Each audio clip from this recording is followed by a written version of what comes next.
An image posted to Facebook by Christopher Lopez from a video of an iguana peering from a toilet.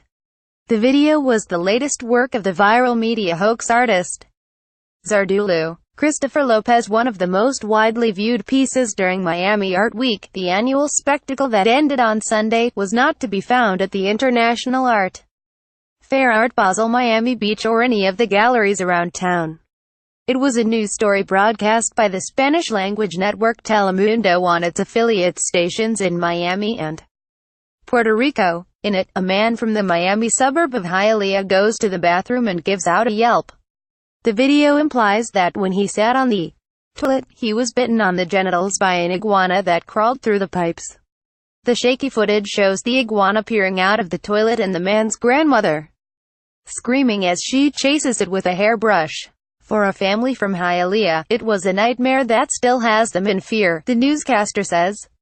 There was no iguana attack. The video was the latest viral media hoax from the enigmatic viral media hoax artist Zardulu, creator of the selfie rat, the thried catfish of the Gowanus Canal, a raccoon riding on an alligator in the Everglades, and possibly many others. The iguana escapade, Zardulu said, retells the myth of Kronos, who rebels against his father Uranos, who had imprisoned his children in the underworld. Kronos rises from the underworld, castrates Uranos and seizes the throne. Underworld, throne, you get it.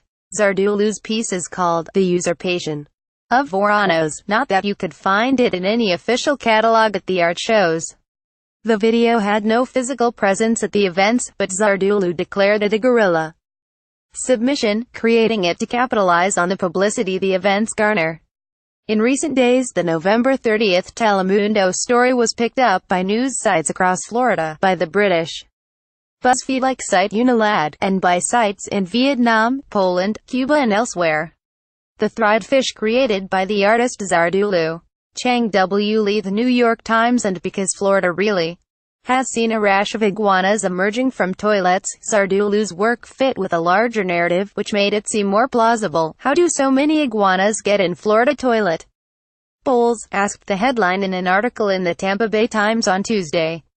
The role of the bite victim is played by a locally famous drag queen and performance artist named Gio Perfera. He explained that his 85-year-old grandmother seems genuinely petrified in the video because she was not in on the gag, and still isn't.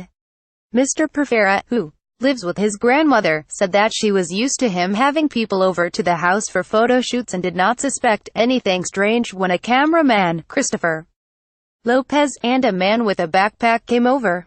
The man with the backpack excused himself to go to the bathroom and place the iguana in the toilet, and then Mr. Perfera went in. Mr. Perfera said he was not worried about scaring his grandmother. Adrenaline keeps you young, he said.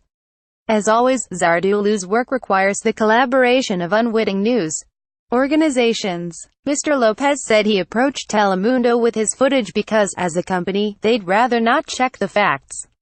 Two officials for Telemundo did not respond to an email for comment. For those concerned about the welfare of the iguana, Zardulu said the hoax was overseen by a licensed herpetologist in accordance with the American Humane Society's guidelines for the use of animals in film. Zardulu, who is based in New York but otherwise reveals nothing about her identity, plied her craft silently for years before beginning to claim authorship of her work last year. Zardulu said her mission remains the same, to return mystery to everyday life by using modern methods of telling and disseminating archetypal myths. Deep down, she said, we don't care about the truth. We want myth. We want our feelings and emotions to be represented in symbolic forms.